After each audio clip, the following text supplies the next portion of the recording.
यदाग्नेर्दाहिका शक्तिः रामकृष्णे स्थिता हि या सर्वविद्यास्वरूपां तां శారదాం ప్రణమామ్యహం. మాతాజీల పాదాలకు నా నమస్కారాలు తెలియజేస్తున్నాను. ఈరోజు మనం శ్రీ శారదా చరితామృతంలో 10వ అధ్యాయాన్ని గురించి తెలుసుకునే ప్రయత్నం చేద్దాం. 10వ అధ్యాయం దేవి షోడశి పూజ. అది 1873వ సంవత్సరం మే నెల 25వ తేదీ పలహారిని కాళికాదేవి పూజ నిర్వహింపబడే అమావాస్య రోజు నాడు దక్షిణేశ్వర కాళికాలయంలో విశేష పూజలు జరుగుతాయి. గురుదేవులు కూడా కాళీమాతను స్వయంగా పూజించడానికి విశేష ఏర్పాట్లు చేయించారు. సాయంకాలం అయ్యింది. అమావాస్య కారు చీకట్లు క్రమంగా అంతటా క్రమ్ముకోసాగాయి. ఆలయంలో కాళీమాత పూజ చేయవలసి ఉన్నందున హృదయ్ గురుదేవుల గదిలో పూజా ఏర్పాట్లన్నీ చేసి వెళ్ళిపోయాడు. రాధాకృష్ణ ఆలయంలో రాత్రివేళ పూజ ముగించి ఆ ఆలయ పూజారి అయిన దీను గురుదేవులకు సహాయపడడానికి వచ్చాడు. ఏర్పాట్లన్నీ పూర్తయ్యేసరికి రాత్రి 9 గంటలయ్యింది. పూజలో పాల్గొనడానికి శారదకు కబురు పంపారు. గురుదేవుల గదికి ఆమె వచ్చింది. ముగ్గులు వేసి అందంగా తీర్చిదిద్దిన పీఠాన్ని దేవికి ఆసనంగా పూజారికి కుడివైపు అమర్చారు. గురుదేవులు తమ ఆసనంలో కూర్చున్నారు. పూజ ప్రారంభమైంది. మంత్రపూతంగా పూజా ద్రవ్యాలు శుద్ధి చేయబడ్డాయి. ప్రారంభ విధులు పూర్తి కాగానే గురుదేవులు శారదను పీఠం మీద కూర్చోమని సైగ చేశారు. పూజను తదేకంగా తిలకిస్తున్న శారద అప్పటికే బాహ్య స్మృతిని కోల్పోయి పారవస్య స్థితిలో ఉంది. తాను ఏం చేస్తున్నదో తెలియక మంత్రముగ్ధలా మెల్లగా లేచి ఆ పీఠం మీద గురుదేవులకు కుడివైపు ఉత్తరాభిముఖంగా కూర్చుంది. శాస్త్ర విధుల ప్రకారం గురుదేవులు తమ ముందున్న కలశం నుండి మంత్రపూతంగా పవిత్రీకరింపబడిన జలాన్ని శారదపై ప్రోక్షించారు. పెదప పఠించవలసిన మంత్రాలను ఉచ్చరించి ఆవాహన మంత్రాలను ప్రారంభించారు. ఓ బాల, సర్వశక్త్యాధీశ్వరి, మాతా, త్రిపుర సుందరి, నాకై సిద్ధిద్వారాన్ని తెరువు. ఈమె మనశ్శరీరాలను పవిత్రీకరించు. ఈమెలో అభివ్యక్తీకరించి సర్వకళ్యాణ సాధన భూతవు కా.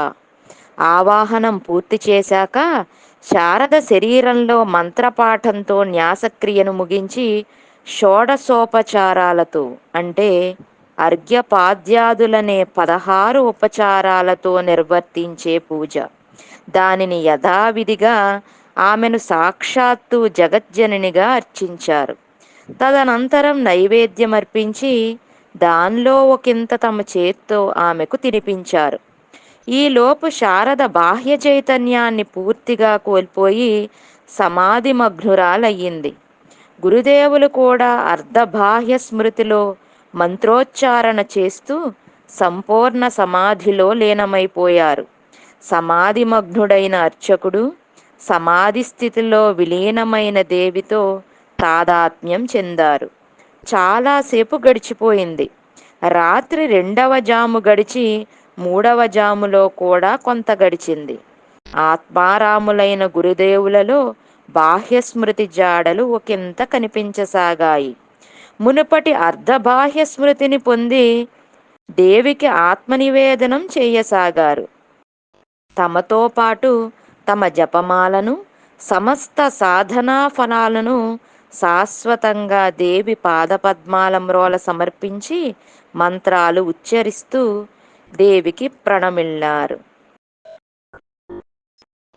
ఓం సర్వమంగళమాంగళ్యే శివే సర్వార్థసాధికే శరణ్యే త్రయంబకే దేవి నారాయణి నమోస్తుతే. షోడశి పూజ పరిసమాప్తమైంది. మూర్తీభవించిన సకల విద్యారూపిణి అయిన ఒక నారీమణి శరీరం ద్వారా జగదీశ్వరి ఉపాసనతో శ్రీరామకృష్ణుల సాధనలు చరమావస్థను చేరుకున్నాయి. సర్వతోముఖ పరిపూర్ణత్వాన్ని ఆ మహనీయుడు సంతరించుకొన్నారు. అవతార పురుషుల శక్త్యోపాసన. పూజ స్వల్పమైనదే, కానీ అది శారదా శ్రీరామకృష్ణుల జీవితంలోనూ వారి అవతార కార్యంలోనూ వహించిన స్థానం అత్యంత ప్రధానమైనది. సాధారణంగా అవతార పురుషులందరి జీవితాలలోనూ శక్త్యోపాసన కానవస్తుంది. దీనిలో ఆశ్చర్యమేమీ లేదు. అవతార పురుషులు ఉద్భవించినప్పుడు లోకం పోకడలోనే గొప్ప మలుపు రావటం అనుభవైక వేద్యమే.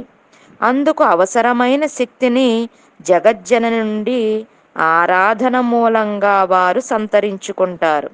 శ్రీరామకృష్ణులు అవతరించిన కాలఘట్టం అంతకు మునుపు అవతారాలు ఉద్భవించిన కాలఘట్టం కన్నా ఎంతో భిన్నమైనది.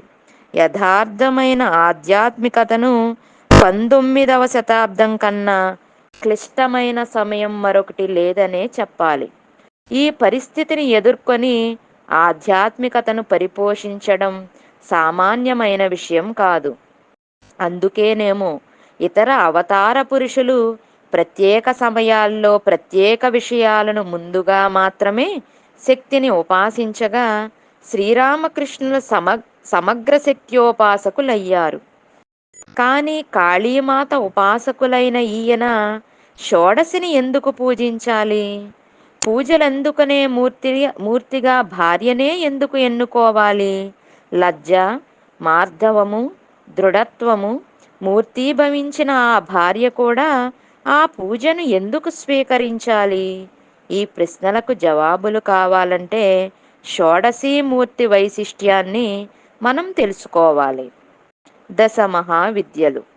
శక్త్యోపాసన గురించే విపులీకరించే తంత్రశాస్త్రాలు లోకంలో కార్యనిర్వహణ వనరించే మహాశక్తిని 10 విభాగాలుగా విభజించాయి.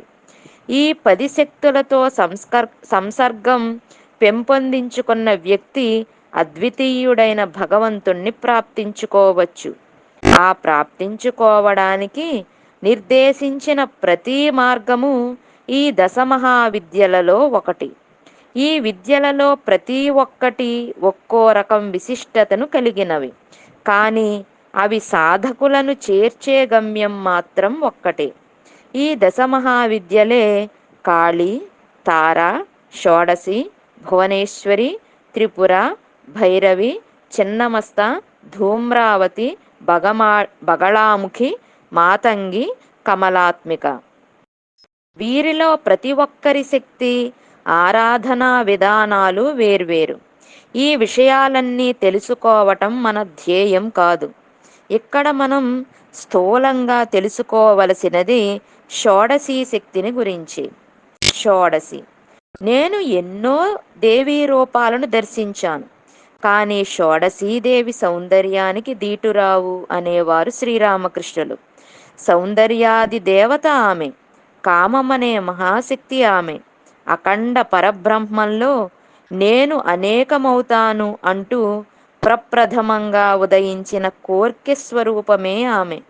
దక్షిణ దేశంలో ఈమె రాజరాజేశ్వరి, లలితా త్రిపుర సుందరిగా ఆరాధింపబడుతున్నది.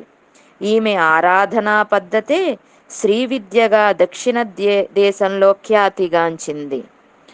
షోడశీ పూజ తత్సందేశాలు. మన ప్రశ్నలకు ఇప్పుడు జవాబులు చూద్దాం. శ్రీరామకృష్ణుడు షోడశిని ఎందుకు పూజించాలి? పూజలందుకునే మూర్తిగా శారదను ఎందుకు ఎంపిక చేశారు? శారద దానికి ఎందుకు అంగీకరించింది? ఈ ప్రశ్నలకు జవాబులలోనే ఈ పూజా ప్రాధాన్యము, అది మనకు తెలిపే సందేశాలు ఇమిడి ఉన్నాయి. మొదటి ప్రశ్నకు సమాధానము. శ్రీరామకృష్ణులు శాస్త్రోక్తంగా సన్యాసం స్వీకరించిన సన్యాసి. ఆయన గురువైన తోతాపురి ఆదిశంకరుడు ఏర్పరిచిన పురి సంప్రదాయానికి చెందినవాడు. పురి సంప్రదాయపు సన్యాసులు వారి దేవి కామాక్షి. అందువల్లనే శ్రీరామకృష్ణులు తపస్సాధనకు పరిపూర్ణతగా లలితా త్రిపుర సుందరి అయిన షోడశిని పూజించారు. ఆమెను శారదలో ఆవాహన చెయ్యడం మూలంగా శారదా రామకృష్ణ సంప్రదాయపు దేవిగా పరిణమించారు. ఇక రెండవ ప్రశ్నకు సమాధానం. ఈ దశమహావిద్యలు పరమేశ్వరునితో పాటే పూజింపబడిన పరమేశ్వరుని వీడి ఉండనిదిగా షోడశి అయిన లలితాదేవి మాత్రమే పూజలందుకుంటున్నది. అంతేకాకుండా శివశక్తులను ఒకటిగా పూజించకపోతే శ్రీ విద్య ఫలదాయిని అవ్వదని తంత్రశాస్త్రాలు చెబుతున్నాయి. శారదను షోడశిగా పూజించడంతో తాను ఆమె అభిన్నులమని చాటారు శ్రీరామకృష్ణులు. ఇదే భవిష్యత్తులో శ్రీరామకృష్ణ సంప్రదాయంలో శారద స్థానాన్ని నిర్ణయించేదిగా ఉండింది. శ్రీరామకృష్ణులను శారదను ఒకటిగానే చూడడం రామకృష్ణ సంప్రదాయం. శారదయే స్వయంగా తర్వాత ఈ విషయాన్ని చెప్పటం కద్దు. దీనికి తత్వరీతిగా వివరించారు శ్రీ శారదానంద స్వామి. యదాగ్నేర్దాహికా శక్తి రామకృష్ణే స్థితా హియా సర్వవిద్యాస్వరూపాం తాం శారదాం ప్రణమామ్యహం. శారదాం ప్రణమామ్యహం. అగ్నిలో దాహికా శక్తి నెలకొన్నట్లు రామకృష్ణులలో నెలకొన్నదియు సర్వ విద్యాస్వరూపిణియు అయిన శారదకు ప్రణమిల్లుతున్నాను. ఇలా లలితా త్రిపుర సుందరిని ఆరాధించినందువల్ల శ్రీరామకృష్ణులు శారద ఇద్దరూ ఒకరే అని నిరూపింపబడినది. ఇక మూడవ ప్రశ్నకు సమాధానము. ఈ పూజ శ్రీరామకృష్ణుల జీవితంలో శారద యొక్క రెండు విధాలైన పాత్రలను సూచిస్తోంది. వివాహానికి తర్వాత శ్రీరామకృష్ణులు ప్రార్థన ద్వారా శారదలో ఆధ్యాత్మిక చైతన్యాన్ని నెలకొనజేయటం చూచాము. దీని పర్యవసానంగా ఆమె మనస్సులో ఆధ్యాత్మిక ప్రేరణ క్రమంగా వృద్ధి కాసాగింది. సాధారణమైన ప్రాపంచిక ఆశల నుండి ఆమె మనస్సు విముఖమై అత్యంత ఉన్నతమైన ఆధ్యాత్మిక శిఖరాలను చేరుకుంది. తాము చేపట్టిన సాధనల ఫలాన్ని పూజ ముగింపులో ఆమెకు సమర్పించడం మూలంగా శ్రీరామకృష్ణులు అత్యంత ఉన్నతమైన పారమార్థిక జీవితానికి తోడైన నేస్తంగాను, అన్ని విధాలా ఆయనకు దీటైన సహధర్మచారిణిగాను అయ్యింది శారద. శారద గురుదేవులలా ఎందుకు ఘోరమైన తపస్సులు చేయలేదు అన్ని కొన్ని సమయాల్లో అడగడం కద్దు. అవును, ఆమె చేయలేదు. కానీ షోడశీ పూజ ద్వారా సాటిలేని గురుదేవుల సాధనల ఫలాన్ని ఆమె తన సొంతం చేసుకుంది. ఇక్కడ మనము జ్ఞాపకముంచుకోవాల్సిన విషయం ఒకటుంది. గురుదేవుల నిర్యాణానంతరం ఆమె కూడా పలు కఠోర సాధనలు చేపట్టింది. వాటిని ఆమె మనస్సు పరిశుద్ధమవడానికో సొంత ఆధ్యాత్మిక ఉన్నతికో చేయలేదు. అవి ప్రధానంగా ఇతరులు అనుసరించడము కోసము, శిష్యుల శ్రేయస్సు కోసము చేయబడ్డాయి.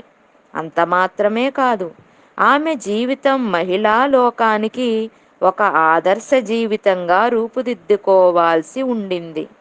మహిళలు పురుషుల బాటను అనుసరిస్తూ వారితో పోటీ పడాల్సిన ఆవశ్యకత లేదని మునుపే చెప్పాము.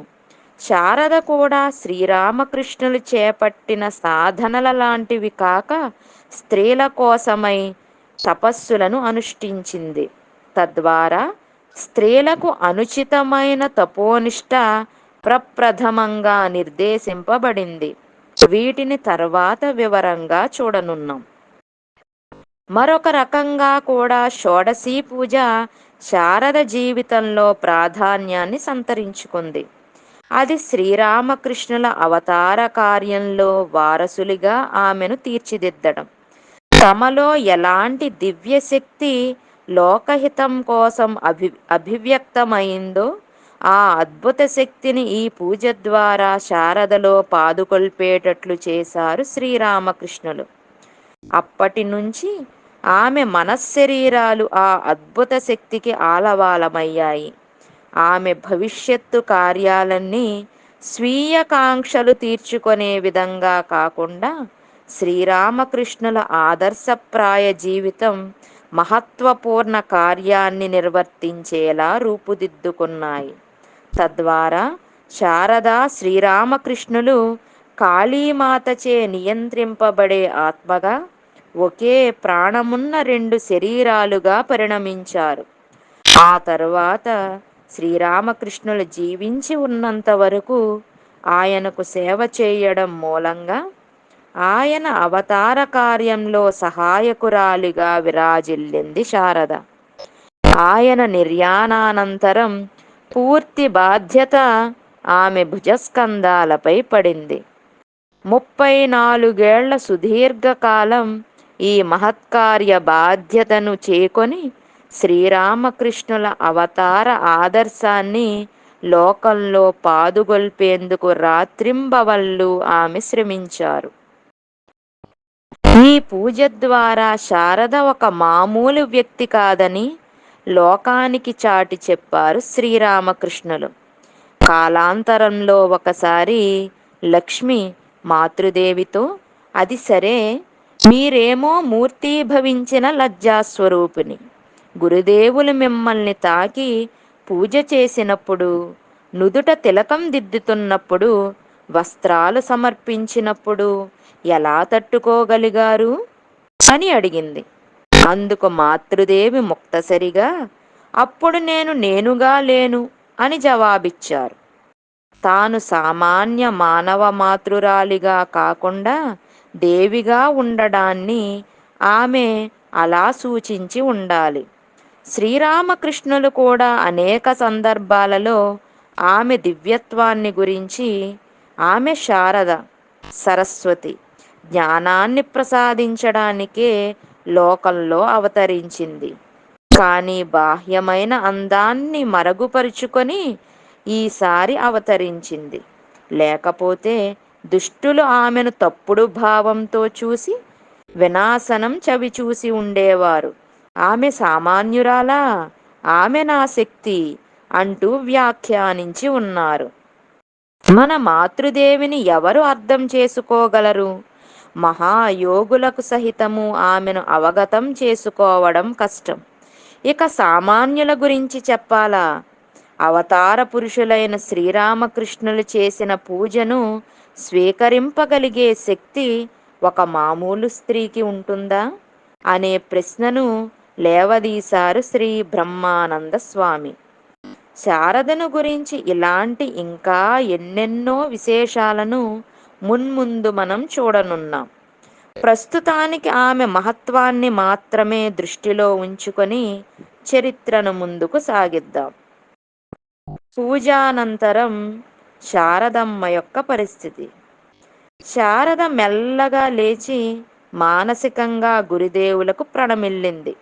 అర్ధబాహ్య స్థితిలోనే నహబత్తుకు తిరిగిపోయింది.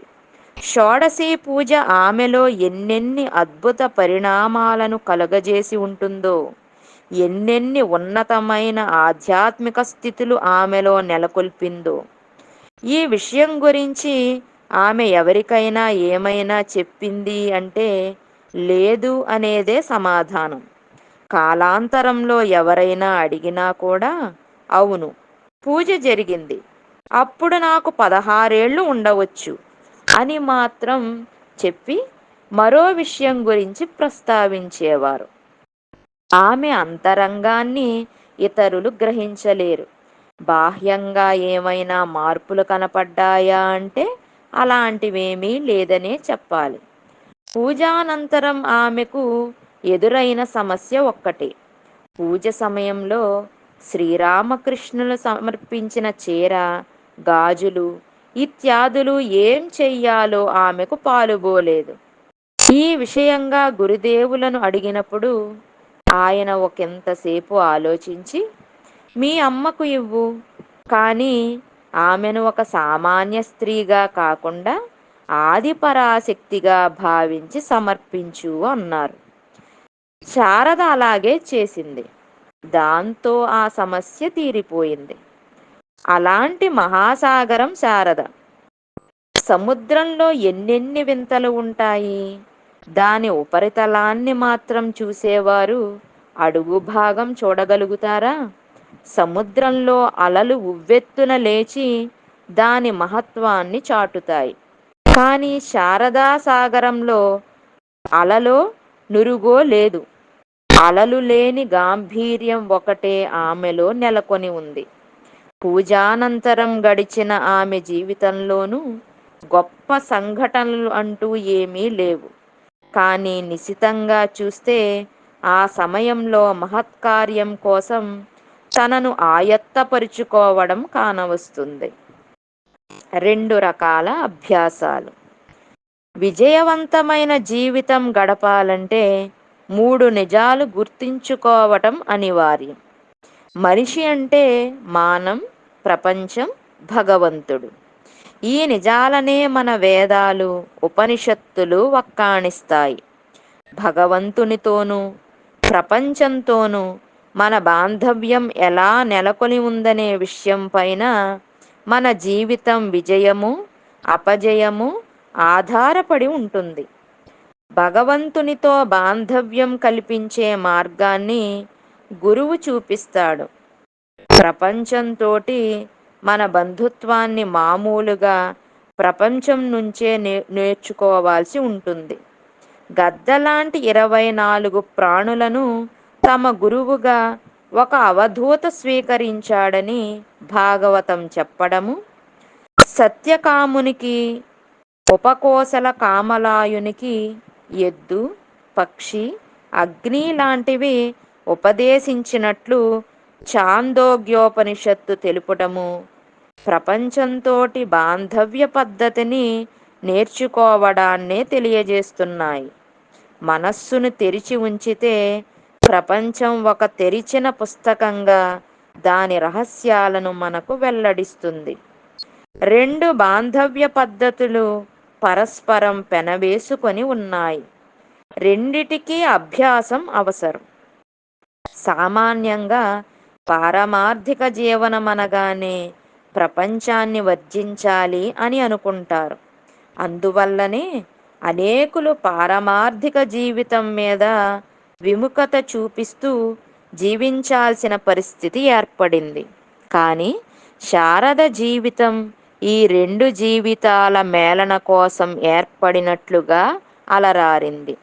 గార్హస్థ్యంలోనే పారమార్థిక జీవితం ఎలా గడపాలో చాటి చూపించింది శారద. అందుకోసం పారమార్థిక జీవితంలోనూ సంసార జీవితంలోనూ ఆమె తర్ఫీదు పొందవలసి ఉంది. ఈ 2 విధాల అభ్యాసాలను ఆమె గురుదేవుల నుండే గ్రహించారు. సంసార జీవితానికైన అభ్యాసంలో ఆమె దక్షిణేశ్వర, జయరాంబాటి జీవితాలు సాయపడ్డాయి. ఈ 2 విధాల అభ్యాసాలను విపులంగా పరికిద్దాం. ఇక్కడతో 10వ అధ్యాయమైనటువంటి దేవి అనే అంశాన్ని మనం పూర్తి చేసుకున్నాం. సర్వం శ్రీరామకృష్ణ అర్పణమస్తు. స్వస్తి.